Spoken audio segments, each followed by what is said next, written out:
무더위에 고생 많으시죠? 예, 우리 소장님들 제 목소리 잘 들리나 모르겠습니다. 음, 어, 제가 어제 저녁에 소장님들한테 좀 송구한 게 감기, 목감기가 엄청 걸려서 지금 제 목소리가 아마 좀 정상적으로 안 들릴 수 있을 것 같습니다. 어, 좀 대단히 송구하게 생각합니다. 먼저 우리 강의 중에 혹시 소장님들이 그 채팅으로도 의견 많이 주시면 질문이나 사례 등 올려주시면 향후 정리해서 우리 소장님들하고 좀 더 공유할 수 있도록 하겠습니다. 그 다음에 강의 끝나고 나면 층간소음 문제 때문에 선생님들, 소장님들 혹시 스트레스 받는 분들 계시면 여기 제 핸드폰 번호 나가지요. 무료 상담 신청해 주시면 제가 기꺼이 상담 진행하도록 하겠습니다. 그다음에 그 강의 끝나고도 소장님 단지에 나 아니면 예전에 경험했던 그런 층간소음 갈등이나 에피소드들 이렇게 제 메일로 보내주시면 공유해서 좀 더 우리가 층간소음들을 원활하게 해결할 수 있는데 함께 공유할 수 있도록 하겠습니다. 네, 제가 오늘 우리 소장님들하고 어,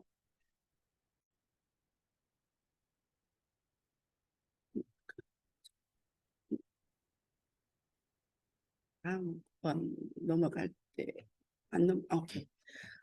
제가 오늘 소장님들하고 나눌 오늘 강의 주제는 층간소음 민원 한 방에 끝내기입니다. 예, 소장님 이거 가능할까요? 예, 가능하십니다. 예, 그래서 우리 소장님들이 어, 소장님들 역할에 대해서 분명하시며 소장님이 층간소음 문제로 계속 어느 특정 세대한테 시달리는 것을 해결할 수 있습니다. 예, 먼저 강의 들어가기 전에 제 소개 잠깐 드리겠습니다. 선생님 저도 이제 송도 더샵 퍼스트 파크 14단지에서 근무하는데 혹시 이 숫자 어떤 거와 관련될 것 같습니까? 주택관리사인 저와 관련된 숫자입니다. 예, 문득 제가 이 강의 준비하면서 제가 주택관리사 사기입니다. 그리고 공동주택 관리를 한 건 해수로 27년째 근무하고 있더라고요. 그리고 제가 몇 개 단지를 근무했냐 체크해 보니까 총 9개 단지를 근무했습니다. 여기 8174는 뭘까요, 수장님들? 네. 사무국장이 지나가면서 세대수요 이러는데요. 예, 제가 9개 단지에서 관리했던 세대수를 한번 카운트해 봤어요. 예, 그러니까 8174세대를 이때까지 관리를 하고 있더라고요. 저는 대한주택관리사협회에 한국주택관리연구원이 있잖아요. 예, 거기에서 운영위원을 하고 있습니다. 국토교통부 하자심사 분쟁조정위원을 지금 6년째 하고 있고 인천시 집합건물관리지원단과 경기도 공동주택관리지원 자문단 위원을 맡고 있습니다. 제가 우리 소장님들과 관련된 논문들은 한상담 의사소통 훈련이 대인관계 능력과 심리적 안정감에 미치는 영향에 대해서 주택관리사를 중심으로 했고 박사 논문으로는 주택관리사의 역할 스트레스와 심리적 소진 간의 관계에서 회복 탄력성과 전문직 정체성 매개 효과를 연구했습니다. 아마 오늘 이 직무교육을 맡게 된 이유도 공동주택 층간소음 예방 및 갈등 완화 연구에 대해서 이번에 문헌 연구 중심으로 한번 연구를 했습니다. 다음에는 주택관리사가 아닌 한 개인에 대한 저에 대한 소개 잠깐 하겠습니다. 저는 국내에서 본심회복 소통 전문가 1호로 활동하고 있습니다. 사실 이건 뭘까요? 예, 본심회복이라는 이 주제가 제 고등학교 2학년 때부터 저의 중요한 저한테 한 질문이었어요. 나는 누구인가가 아니라 나는 어떤 삶을 사는 사람이 될까 했고 그때 이 사회에 유익을 끼치는 사람이 되자라는 게 저한테 질문하고 얻은 답이에요. 그러다 보니까 음, 명상이랑 그다음에 말과 마음 공부를 아직도 하고 있습니다. 예. 그래서 저의 가장 큰 좌우명 중에 하나가 말과 마음을 아름답게 화장하자와 평생 나를 교육하고 리드하자입니다. 예. 그렇게 하다 보니까 상담 심리 공부를 15년째 하고 있습니다. 그리고 어, 8년째 지금 부캐 활동으로 제 메인 잡은 주택관리사지만 부캐 활동으로 개인 상담과 가족 상담, 뭐 집단 상담, 강의 이런 거를 하고 있습니다. 제가 이때까지 직장을 총 6군데 직업을 가졌더라고요. 주택관리사도 직장은 아까 9번이나 옮겼잖아요. 예, 이렇게 다양한 직업을 좀 가지고 있습니다. 석사 때는 자아초월 상담을 전공했고 박사 때는 상담 심리치료를 했습니다. 현재 한 상담학회 수련 감독 전문가입니다. 아마 심리 상담가로서는 가장 자격이 높은 단계에 있다고 볼 수 있습니다. 평생교육 심리 상담 운영 강사와 고운마음 심리 상담소 소장과 예전엔 중부대학교 대학원에서 교육심리상담학과 주임 교수로 활동한 적이 있습니다. 제가 밑에는 제가 주로 지금 활동하고 있는 부분에 대해서 간략하게 소개드리겠습니다. 자, 그러면 오늘 소장님들이 사실은 뭐 현 단지에서 늘 함께 부딪히고 또 경험하고 고민하는 부분들입니다. 다만 제가 이제 층간소음 관련 논문들을 쓰면서 층간소음과 관련된 국내 연구들이 어떤 식으로 이루어졌는가를 문헌 연구를 하면서 크게 4가지 관점에서 볼 수 있었습니다. 하나는 행정적 관점이고 또 다른 하나는 법적 관점, 건축공학적 관점, 실무적 관점 이렇게 크게 4부분으로 나눠볼 수 있겠습니다. 우리 소장님하고 저하고 관련된 거는 행정적 부분하고 실무적 관점에 대한 거는 조금 더 깊게 이해할 필요가 있다고 생각합니다. 먼저 행정적 관점에 대해서 한번 소개하도록 하겠습니다. 그 층간소음이라는 것이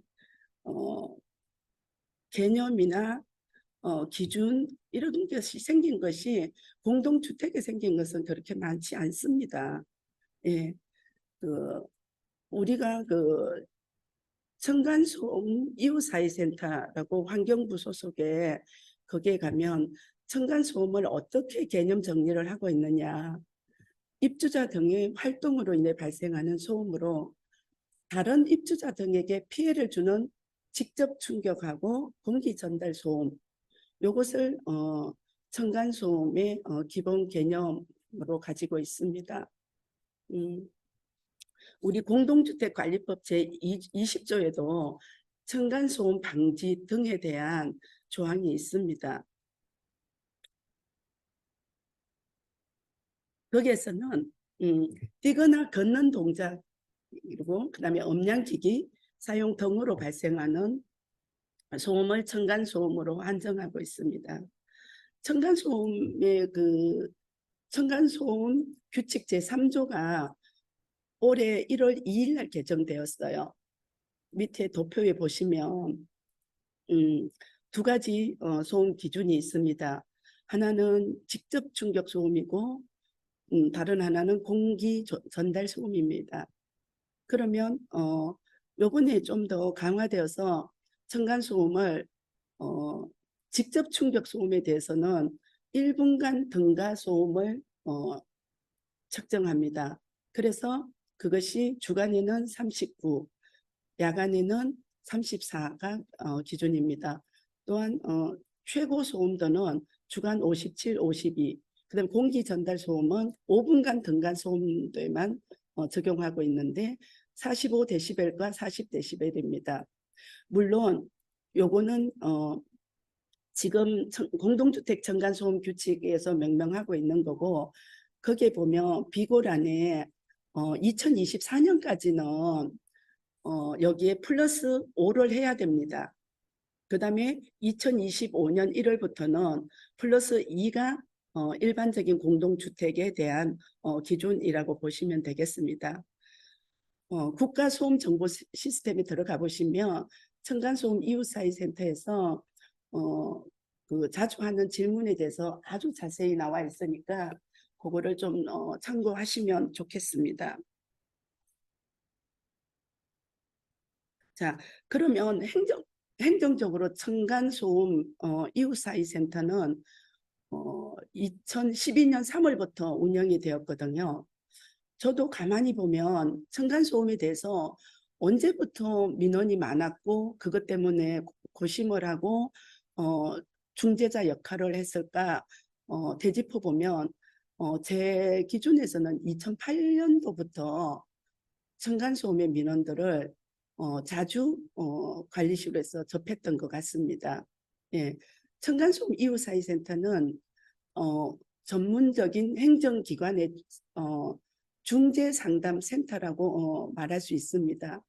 그러면 층간소음 현장 진단 서비스하고 콜센터하고 두 가지 부분에서 나누고 있거든요. 요거에 대해서는 저 뒤에 좀 더 자세히 한번 나누도록 하겠습니다. 그러면 층간소음 이웃사회센터에서는 층간소음에 해당되지 않는 거에 대해서 또 명명하고 있어요. 뭐라고 하고 있냐면 급수나 배수 이런 소리, 그 다음에 인테리어 공사, 동물의 활동 소리, 코골이, 뭐 부부생활 소리, 사람 육성, 대화나 싸움, 요거는 나중에 법적인 부분에서도 또 관련되는 거고, 그 다음에 우퍼, 보일러, 냉장고, 에어컨 실외기 소음, 뭐 운동기구, 뭐 이런 부분들이 층간소음에 해당이 되지 않는다고 해요. 또 원인 불명의 소음 대신 안마기를 설치해서 요즘은 그 밑에 제대로 저거 하지 않아서 마찰 소음이나 이런 것들은 층간소음에 또 해당이 되는 부분이라고 알 수 있습니다. 층간소음 이웃사회센터에서는 크게 두 가지 부류로 하거든요. 공동주택관리법 2조에 적용받는 공동주택하고 적용받지 않는 공동주택에 대해서는 구분하고 있습니다. 여기에서 우리 소장님들의 역할이 법적으로 명명되어 있는 거라고 보실 수 있습니다. 지금 여기 도표에 나오는 거는 전화 상담에 대한 우리 그 관리 주체가 있는 즉 공동주택관리법 제2조의 적용을 받는 아파트에 대한 이웃사회센터가 진행하는 부분이라고 할 수 있습니다. 이것 때문에 우리 소장님들이 공동주택의 층간소음에 법적으로 1차 중재자 역할을 하게 되어 있는 거죠. 이따 실무적 방법에 접근해서 좀 더 자세히 다루겠지만 공동주택관리법 20조나 그 다음에 우리 해당 아파트의 관리 규약에도 관리소장이 중재상담자의 역할이 1차 중재상담자의 역할이라고 명명하고 있습니다. 그래서 아마도 소장님들께서 요 내용을 보시면 거의 다 이해하실 수 있을 건데 이웃사회센터에서는 전화 상담으로 처리가 완료될 수도 있고 전화 상담이 안 될 때는 방문 상담, 층간소음을 측정하는 그런 단계로 가는 것이 그 도표에서 오른쪽 부분입니다. 그래서 방문 상담 신청은 관리 주체가 우선 상담을 해야 되는 부분입니다.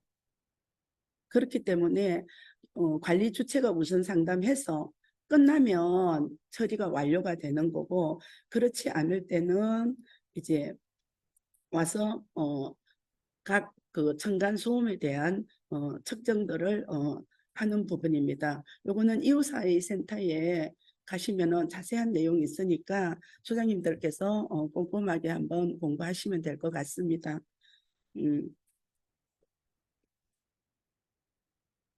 이웃사회센터의 그 홈페이지에 가면 전화 상담이랑 방문 상담 건수들이 주로 다 나와 있습니다. 제가 지금 여기 제시해 놓은 거는 이웃사회센터에서 층간소음 운영한 결과에 대해서 2012년 3월부터 운영했지만 2014년 거는 별로 있지가 않습니다. 그래서 15년 거부터 제가 작년 22년도까지 실어놨는데 한번 자세히 보시면 기준 초과가 있고 기준 이내가 있어요. 그러면 2016년도가 기준 초과가 된 게 가장 낮아요. 2.5%로. 그 다음에 2022년도가 14%로 가장 그래도 높은 초과 기준이라고 할 수 있어요.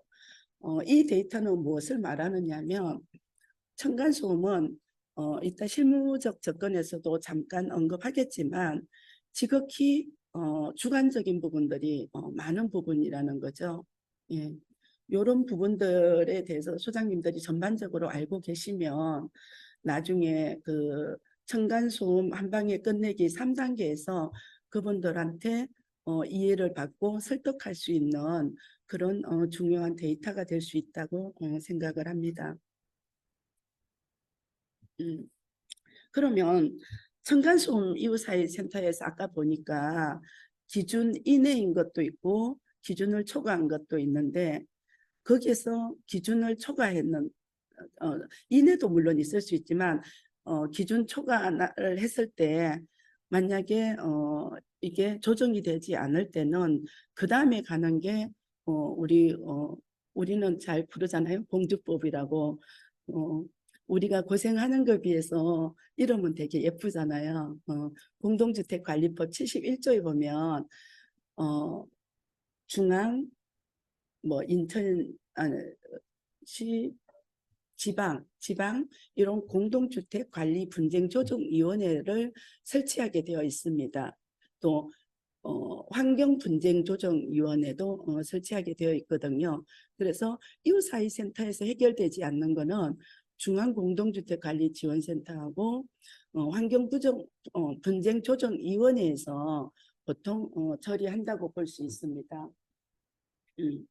그러면 2021년도에 그 중앙환경분쟁조정위원회에서 지방 것도 포함해가지고 사례집을 내요. 근데 최초로 2021년도에 공동주택이 3편이 실렸어요.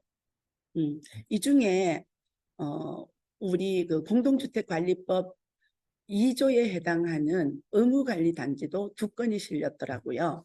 그래서 그거에 대해서 잠깐 소개해 드리고자 합니다.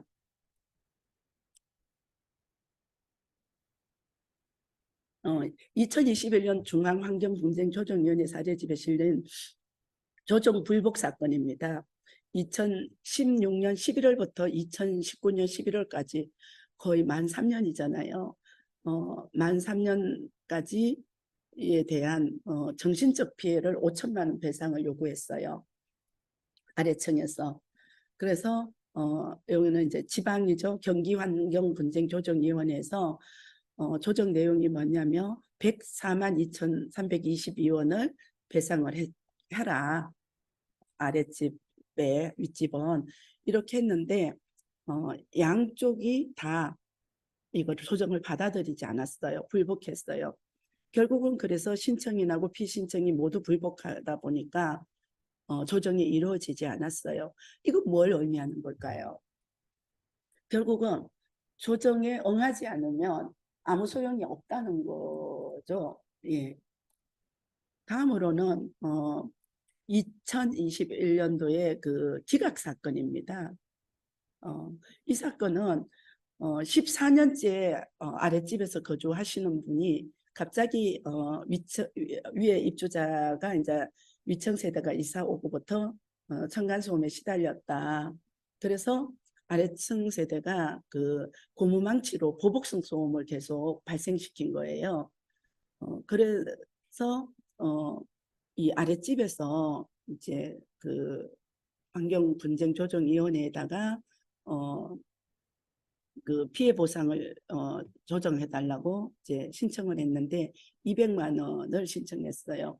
그런데 조정에서는 이루어지지 않았어요. 사실 이 사건 같은 경우는 층간소음 기준에 미달되었다는 게 가장 중요한 또 이유였기 때문에 기각이 됐어요. 그러면서도 조정에 대한 주문을 했거든요. 그게 뭐냐면 되게 원론적인 말이에요. 당사자는 위층은 아래층을 배려하고 아래층은 위층을 이해하는 마음으로 공동의 지구 공간에서 좋은 이웃이 되기 위하여 가족 구성원의 불필요한 소음 발생에 주의 깊게 생활하며 서로 간의 보복 소음, 의도적 방문이나 험한 말 등 상대방의 마음을 상하게 하는 일체의 언행을 하지 않을 것을 권고한다는 이런 주문을 내렸어요. 여기에서도 보면 우리 실무적 접근에서 또 다시 한번 언급하겠지만 결국은 층간소음은 아래층의 이해와 위층의 배려라는 게 키워드라고 할 수 있어요. 예. 다음으로는 법적 관점에 대해서 한번 생각해 보려고 해요.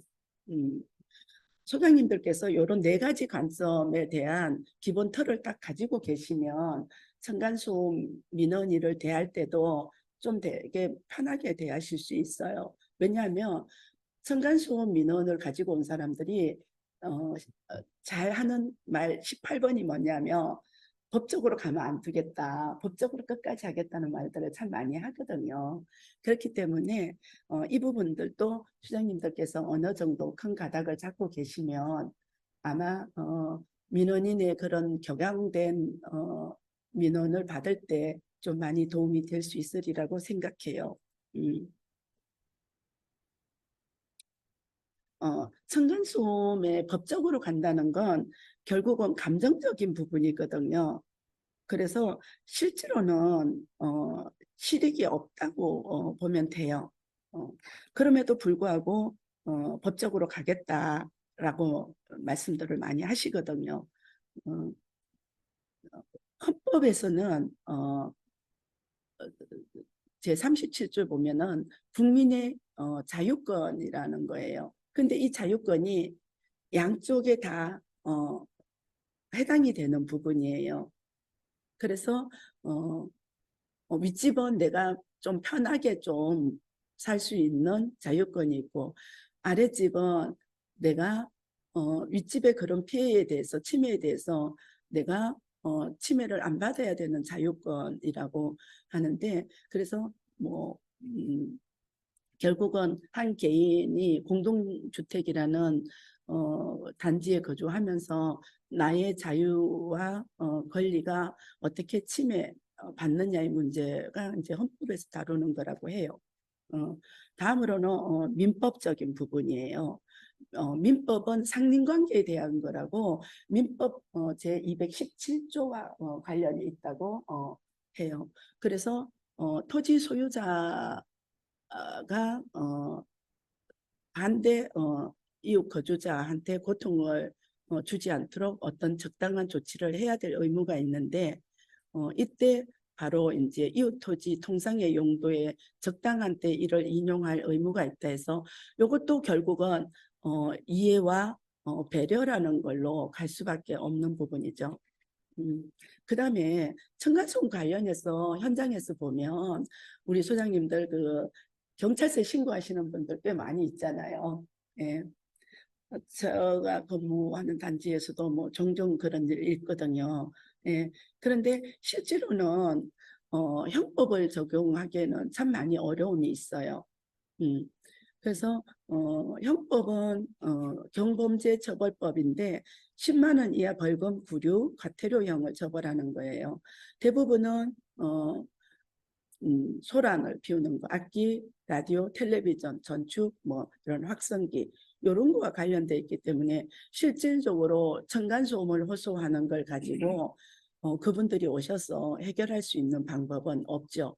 오히려 그거로 인해서 다른 형법에 적용을 받아서 우리가 진짜 끔찍한 그런 살인 사건까지 오히려 연결되는 그런 부분들이 형법에 적용이 되는 거지, 실질적으로는 2차적 피해지 실제 층간소음을 가지고 이거를 처벌을 하기에는 어려운 상황이라고 볼 수 있습니다. 민법에 대한 사례 두 개를 소개하려고 합니다. 아마도 그 대전지방법원에서는 여기 조금 보시면 본소송이 있고 반소소송이 있는 거잖아요. 소송을 했는데 아래층에서 다시 반소한 거예요. 무슨 이야기냐면 아래층 세대가 위층에 가가지고 동영상 촬영을 한 거예요. 막 아이들 노는 것부터 이런 것들을 촬영을 하다 보니까 위층에서 손해배상 청구 소송을 한 거죠. 그 다음에 불법 촬영했다 하니까 아래층도 어쩔 수 없이 다시 반소를 해가지고 각각 피고와 원고가 각각 되는 부분이에요. 그래서 오히려 그 불법 동영상 촬영을 한 거는 이제 피고가 돼서 윗집에 각 그 촬영 해당된 들어가 있는 사람들한테 50만 원씩을 각각 지급하라고 나온 판결이고, 또 반대로 윗집도 아랫집이 반소를 제기했기 때문에 각 200만 원을 지급하라는 그 소송이, 요건 좀 민사 소송 중에서 좀 유명한 사례 중 하나예요. 인천지방법원에서 2020년 사건인데 이 부분은 이렇게 많이 나와 있는지 사례가 없거든요. 그래서 저는 이게 되게 빨리 또 판결이 나고 이래서 이분들 혹시 법조계 일하는 분인가 이런 저 혼자 이런 좀 상상도 해봤는데 2018년도 6월에 윗집이 이사 왔어요. 그러니까 이제 아래층 세대가 위층에 계속 층간소음 항의하고 경찰이 계속 신고를 한 거죠. 그런데 어떨 때는 위층이 부재 중인데도 층간소음 항의가 되는 그런 경우들도 있었다고 해요. 그러다 보니까 아래층에서는 우리 소장님들 우퍼 다 아시죠? 예, 우퍼 스피커를 써가지고 그 우퍼를 공사장 소리나 항공기 소리 이런 걸 해서 보복 소음 행위를 계속 한 거예요, 아랫집에서. 그러다 보니까 위층의 부부가 불안장애 일으키고 우울증 진단을 받고 병원에 다니고 하고 결국은 반년 만에 다른 곳으로 이사를 가서 위층 세대가 오히려 아래층 부부를 상대로 소송한 거예요. 그래서 아마도 층간소음 관련해서는 가장 많은 손해배상이었을 건데 아래층 부부가 위자료 1,000만 원에 그다음에 그 다른 데 가서 월세 살았던 1,960만 원 해서 거의 3천만 원 정도 배상 판결이 내렸거든요. 그리고 또 되게 특이한 점은 다른 주문 강제 명령도 내렸어요.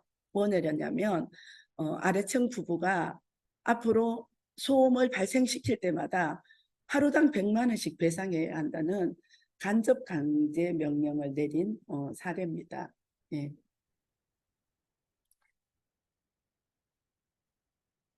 네. 다음으로는 이건 형사 사례인데 그 이건 좀 보완은 좀 유지해 주십시오. 그 2022년도에 인천지방검찰청 형사사건이에요.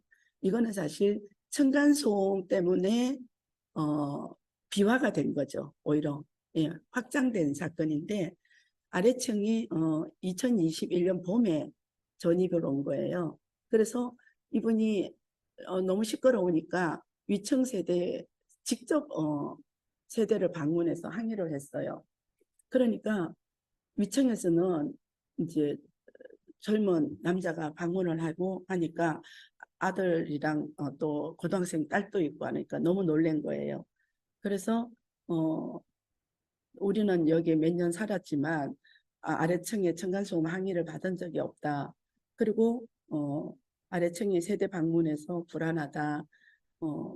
이렇게 이제 아래층은 오히려 이제 대화를 풀려고 갔고 또 위층은 왜 니하고 내하고 직접 만나느냐. 이거는 관리소를 중재를 통해서 해야 되는 거 아니냐. 이렇게 두 분이 층간소음 해결의 방법에 대해서 두 세대가 조금 다른 관점을 가지고 있었던 거죠. 그러다 보니까 이제 위층 세대가 층간소음을 일으킬 때마다 아래층 세대가 고무망치로 계속 이제 천정을 두드린 거예요. 그러니까 위층 세대는 아파트 커뮤니티에다가 막 이제 아래층 세대를 디스하기 시작했어요. 그 다음에 이제 그런 날들이 몇 달 지속이 되니까 아래층 세대가 음주 상태에서 이렇게 항의를 갔는데 뭐 본인은 그 세대를 안 올라갔다 하고 또 위층에서 올라왔다 해서 이게 이제 형사 고소로 비화가 됐는데 양쪽 다 변호사까지 선임해가지고 진행이 됐는데 아래층 세대는 그 검찰의 처분을 커뮤니티에 막 올린 거예요. 그게 사실이라도 그거 올리면 안 되잖아요. 사실 즉시 명예훼손이잖아요. 그죠? 네. 그래서 명예훼손으로 했고 위층은 특수폭행으로 넣은 거예요. 그래서 이게 고무 망치가 있기 때문에 그렇거든요. 네. 그래서 오히려 아래층 세대가 특수폭행으로 해서 벌금을 300만 원 처분받은 사건이에요. 이처럼 이게 사실 여기 사례는 뭐 좀 큰 사례가 아니지만 우리가 그 뉴스나 이런 걸 통해서 그런 많은 사례들을 우리가 볼 수 있잖아요. 그죠? 예.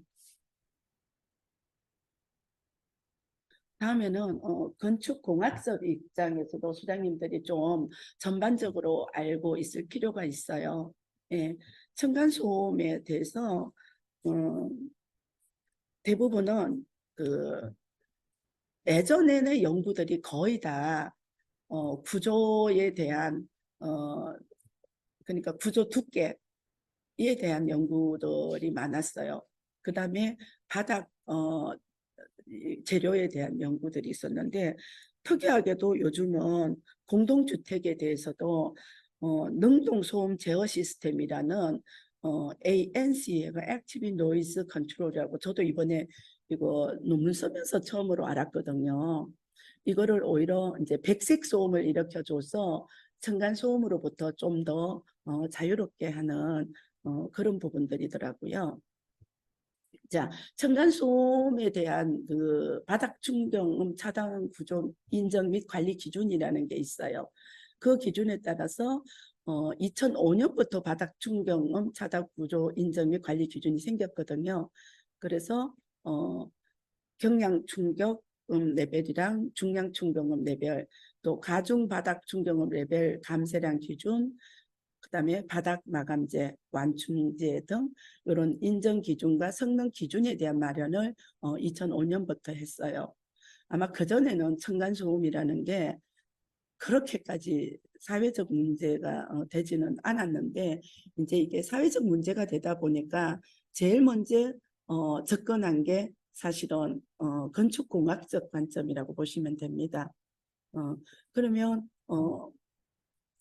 이제 건축 우리가 아파트는 대부분 벽식 구조를 가지고 있어요. 벽식 구조가 거의 한 85% 정도가 된다고 하거든요. 예.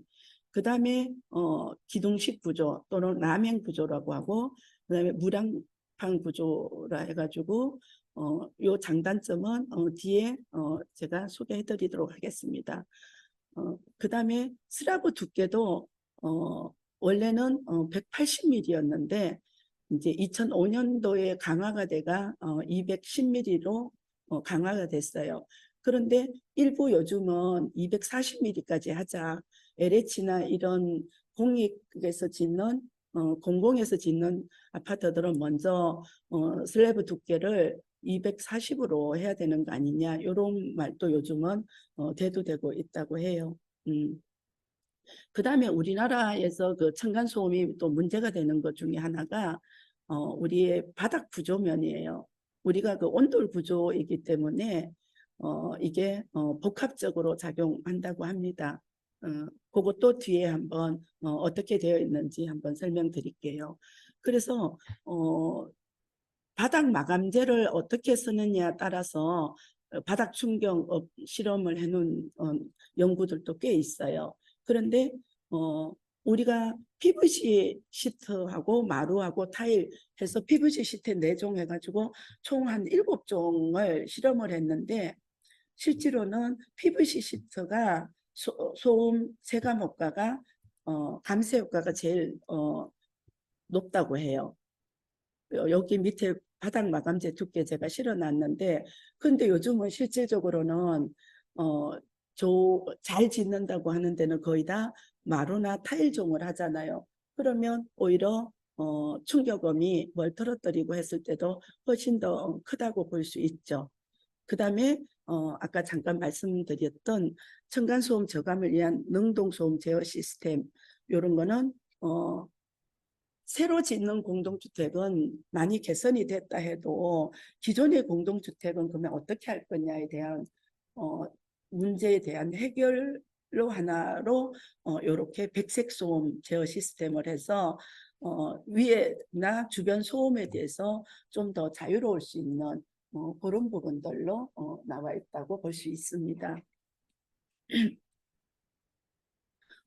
아까 구조에 대해서 제일 먼저 벽식 구조라고 했잖아요. 예, 벽식 구조 보면 이제 소장님들 여기 오른쪽에 보면 이게 이제 국내에서 가장 보편적인 85% 정도가 벽식 구조라고 하는데, 벽식 구조의 장점이 뭐냐면 벽체 건설 비용이 들지 않기 때문에 공사비가 저렴하다는 거고 빨리 할 수 있다는 거거든요. 그래서 같은 대지에 더 많은 세대로 확보가 가능하다 보니까 이게 결국은 분양가 문제하고도 연결이 되어 있는 거죠. 그러다 보니까 우리나라가 주택 보급률을 높이려는 관점에서 결국은 벽식 구조를 채택할 수밖에 없는, 벽식 구조에 대해서 건축학계에서 여기 왼쪽에 되게 심플하게 잘 있어서 제가 같이 한번 실어놔 봤으니까 참고해 보시기 바랍니다. 그 다음에 이제 기둥식 구조인데, 라멘 구조인데, 사실은 층간소음에서 가장 좋은 그 효과를 보는 게 라멘 구조라고 해요. 대표적으로 타워 팰리스는 소음이 거의 없다고 하더라고요. 예, 그래서 주상복합은 라멘 구조들이 많다고 이해하시면 될 것 같습니다. 그 다음에 이게 장기적인 관점에서는 리모델링 할 때 효과적이고 층고가 높일 수 있는, 또 배관 등 설비 교체도 상대적으로 쉬운 것이 기둥식 구조, 라멘 구조라고 할 수 있습니다. 여기 컬러로 보시면 고하고 기둥하고 이렇게 같이 되어 있는 부분이라고 할 수 있습니다. 다음에는 무량판 구조인데 제가 뉴스를 안 봐서 잘 모르겠는데, 우리 소장님들 관리소도 혹시 그런 이렇게 민원이 들어왔을 수 있을 것 같아요. 우리도 무량판 구조냐라고 우리 직원이 오늘 민원 전화를 하나 받더라고요. 예, 아마 이게 뭐 무너진 데가 아마 무량판 구조였던 것 같습니다. 그래서 무량판 구조는 기둥식 구조에서 보가 없는 구조라고 보시면 되죠. 곧장 천장만 있는 구조 대신 슬라브 두께가 두껍다는 게 단점이라고 할 수 있습니다. 마지막으로 아까 우리가 이렇게 바닥 구조에 대해서 보시면 우리가 온돌 구조다 보니까 이 왼쪽 구조인 거거든요. 그래서 완충제하고 경량기포가 각각 30, 40T씩 이렇게 나눠져 있는 거예요. 그런데 슬라브 두께 210에서 나머지가 이렇게 나눠져 있다 보니까 소음이 더 취약하다는 게 이 완충제 역할을 좀 더 못한다는 게 바닥 구조에 대한 부분이거든요. 그러다 보니까 이런 거에 대한 이해도를 좀 가지고 있으면 아무래도 층간소음 민원인을 대할 때 우리가 좀 더 여유를 가질 수 있지 않을까 이렇게 생각합니다. 수장님들 우리 제 목소리가 너무 목감기가 심해서 좀 듣기 많이 좀 불편하시죠? 원래도 발음이 그렇게 좋은 발음은 아닌데 감기까지 이렇게 해서 더군다나 줌으로 듣는 상황에 수장님들이 좀 많이 저거 했을 것 같아요. 수장님들 잠깐 쉬시고 다음에는 실무적 관점에서 우리 소장님들하고 한번 나눠보도록 하겠습니다. 한 10분간만 쉬고 예, 다시 만나도록 하겠습니다.